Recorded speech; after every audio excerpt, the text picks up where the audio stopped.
إذا أين الجميع؟ ففعلا أنت بتقول لي في 10 كادريون حضارة، وريني فين ال10 كادريون حضارة؟ طيب قلت لي في 10، طب وريني حاجه منهم، طب هم فين؟ طب هم تاهوا في السكه وهم جايين لنا؟ طب هو ال10 كادريون حضاره دول كلهم حضارات بدائيه؟ مفيش ولا حضاره فيهم سبق حضاره الارض بشويه، يعني مفيش ولا حضاره فيهم قادره تخترق السماوات اللي انتوا بتتكلموا عنها هنا هو دي، مفيش ولا حضاره. طيب يبقى هنا ايه اللي حصل؟ تعالوا نتفرج بقى ايه اللي حصل.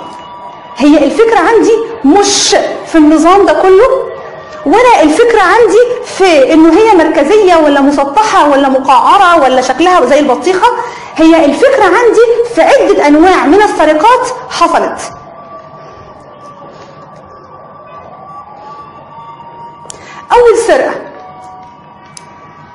اول سرقة حصلت هي سرقة الوعي.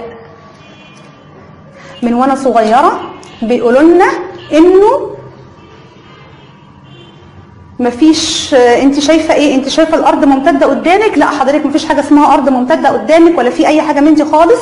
لا هو الموضوع كله انه الارض مدوره. طيب انت شايفه انه الشمس بتطلع من المشرق وبتغرب في المغرب؟ لا يا فندم مفيش الكلام ده كله. حضرتك في حاجه اسمها the apparent movement of the sun، او انه الحركه الظاهريه للشمس، ان انت بتشوفيها حاجه وانه الحقيقه حاجه ثانيه خالص. تمام؟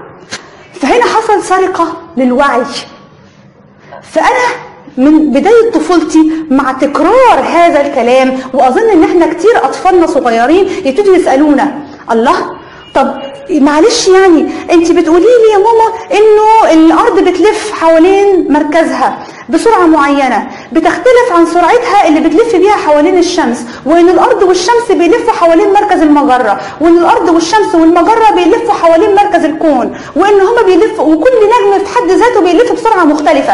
إزاي أبص على النجوم في الطريق أو على النجوم في السماء عشان أهتدي بيها وعشان أحدد مساري وأحدد أنا رايحة فين وجاية منين؟ It's proved to me that planes fly over a plane. None of it makes sense. The problem is that we're taught as children, this ball earth lie, and you might ask as a child,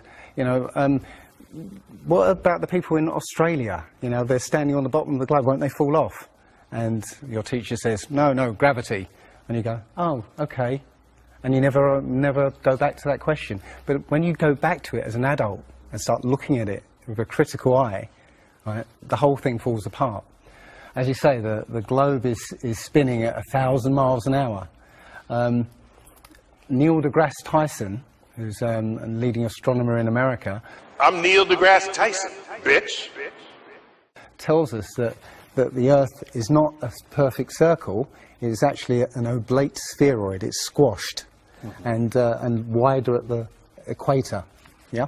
So Earth, throughout its life, even when it formed, it was spinning, and it got a little wider at the equator than it does at the poles. So it's not actually a sphere. It's oblate, and officially it's an oblate spheroid. That's what we call it. But not only that, it's slightly wider below the equator than above the equator. A little chubbier. A little chubbier. Yeah. Chubby's a good way. It's like pear-shaped. So my question to him would be, why is there land at the equator? Because water will move more readily than rock. So if the Earth is spinning, the water will be collected at the equator. I mean, if you spin a wet tennis ball, okay, you spin a wet tennis ball, the water shoots off at the equator, essentially. So all the water will be gathered around the equator. So why is there land at the equator? Doesn't make any sense. The other thing that, about the spinning Earth is looking at the stars. Now, directly above the axis of spin is the pole star, Polaris, okay, directly over the North Pole. And we're told that the reason that all the stars spin around the North Star is because the Earth is spinning at 1,000 miles an hour. Okay, seems to make sense, because if you put a long exposure camera pointing at the North Star, you'll see the stars will make perfect circles around, perfect star trails. The only problem is the Earth is also orbiting the Sun at 67,000 miles an hour. Okay, the Sun is moving, dragging the Earth and all the planets up that way or that way at 600,000 miles an hour. So why do we see perfect circles? You know, because that's the slowest speed, that's slowest motion in that mix, and yet the Earth is moving 67 times faster that way and 600 times faster that way. So you should see the stars do all sorts of strange motions, but you don't. You only see them make these perfect circles. That tells me that it's the stars that are moving, not the Earth. The thing is, what the scientists will give you is calculations and you know, and theories why that happens. But we have experience. We see things and they either make sense or they don't make sense. And what the scientists do is substitute our common sense and our intuition for calculations and theory, and we're supposed to believe the calculations rather than what we experience ourselves.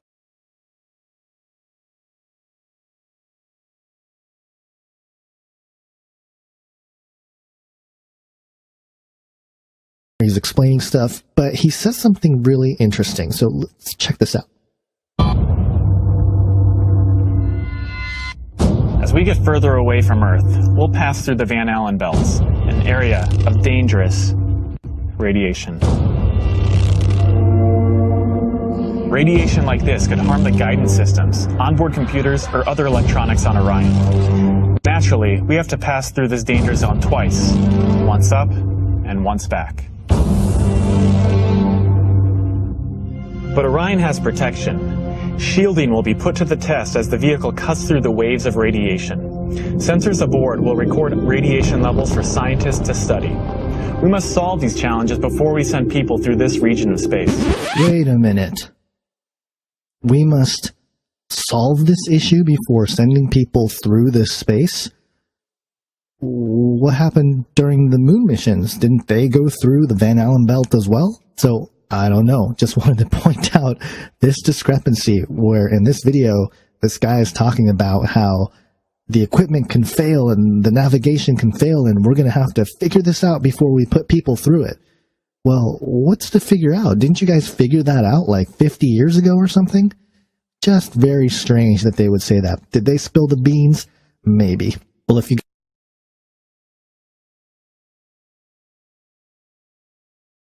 two special guests from International Space Station, Terry Virts, the current ISS commander, and Samantha Cristoforetti, the first Italian female astronaut in space.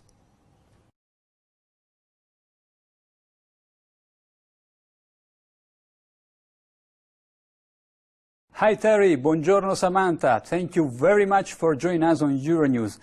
I would like to start by asking how you feel about the other 3 crew members returning to Earth. As the next crew will arrive at the end of March, do you feel a bit lonely up there in space? You know, it was sad seeing.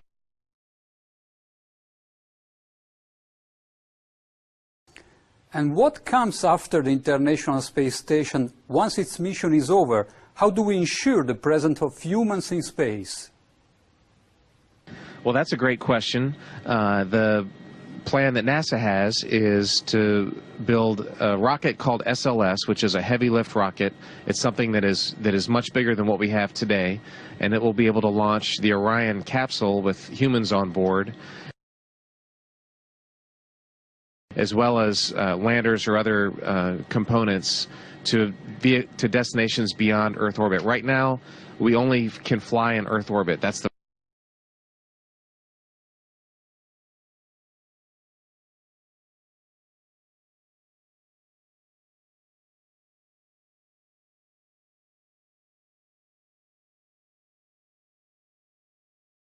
we only can fly in Earth orbit. That's the farthest that we can go. And this new system that we're building is going to allow us to go beyond and hopefully take humans into the solar system to explore. So the moon, Mars, asteroids, there's a lot of destinations that we could go to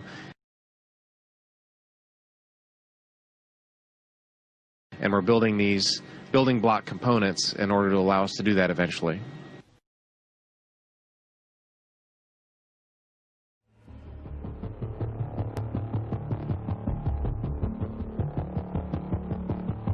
Orion is getting ready to launch.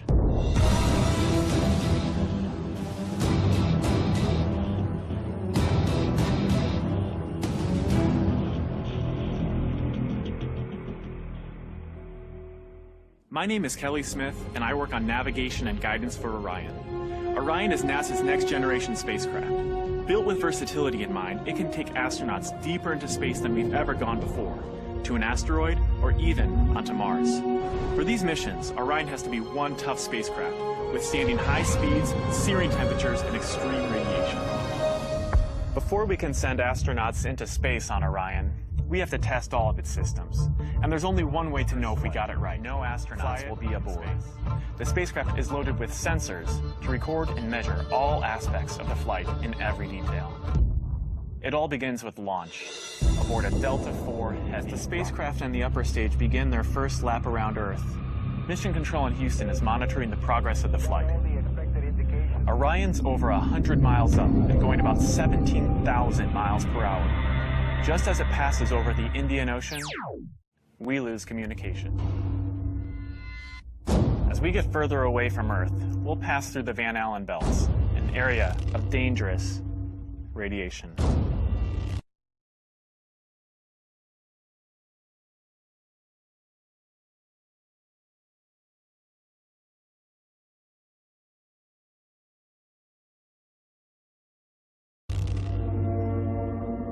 Radiation like this could harm the guidance systems, onboard computers, or other electronics on Orion. Naturally, we have to pass through this danger zone twice, once up and once back.